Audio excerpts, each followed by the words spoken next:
नमस्कार मिर्ची, आप देख रहे हैं जनसंदेश टाइम्स। दिल्ली से कश्मीर की राजनीति में गए पूर्व केंद्रीय मंत्री गुलाम नबी आजाद वोटिंग से पहले ही सरेंडर मोड में पहुंच गए हैं। चुनाव नहीं लड़ने की घोषणा के बाद अब आजाद ने प्रचार भी नहीं करने का फैसला किया है।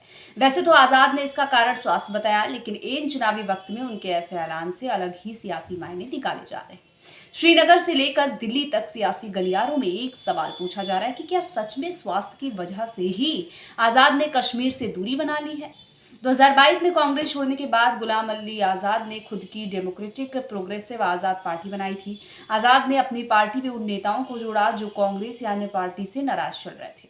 शुरुआत में कहा गया कि आजाद की पार्टी की अधिकांश सीटों पर फोकस रहेगा और आजाद ने भी कश्मीर में पूरे दमखम से चुनाव लड़ने का ऐलान किया था। मार्च 2024 में जब लोकसभा चुनाव की घोषणा हुई तो डेमोक्रेटिक प्रोग्रेसिव आजाद पार्टी ने गुलाम अली नबी को बारामूला सीट से प्रत्याशी घोषित किया, लेकिन नाम ऐलान होने के कुछ दिन बाद ही आजाद ने चुनाव नहीं लड़ने की घोषणा की। इसके बाद चुनाव में आजाद की पार्टी की तरफ से 3 जगहों पर उम्मीदवार उतारे गए।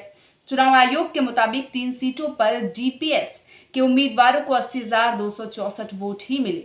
3 ही सीटों पर आजाद की पार्टी के नेताओं की जमानत जब्त हो गई। उसके बाद गुलाम के विधानसभा चुनाव लड़ने की अटकलें शुरू हुई। कहा गया कि वे अपने पुरानी भदरवाह सीट से चुनाव लड़ेंगे, लेकिन विधानसभा चुनाव की घोषणा होते ही आजाद ने मैदान में नहीं उतरने की घोषणा कर दी है। जम्मू कश्मीर में पहले चरण की सीटों के लिए प्रचार शुरू हो गया है। इसमें अधिकांश वो सीटें हैं जहां आजाद की पार्टी खुद को मजबूत मान रही थी। आजाद की पार्टी पहले चरण में 24 में से 13 सीटों पर चुनाव लड़ने की घोषणा थी, लेकिन प्रचार शुरू होते ही आजाद ने रैली नहीं करने की घोषणा की है। बता दें कि गुलाम नबी को लेकर इस बात की चर्चा तेज है। उनकी 2 वजह हैं। पहली, गुलाम नबी आजाद की उम्र 76 साल है।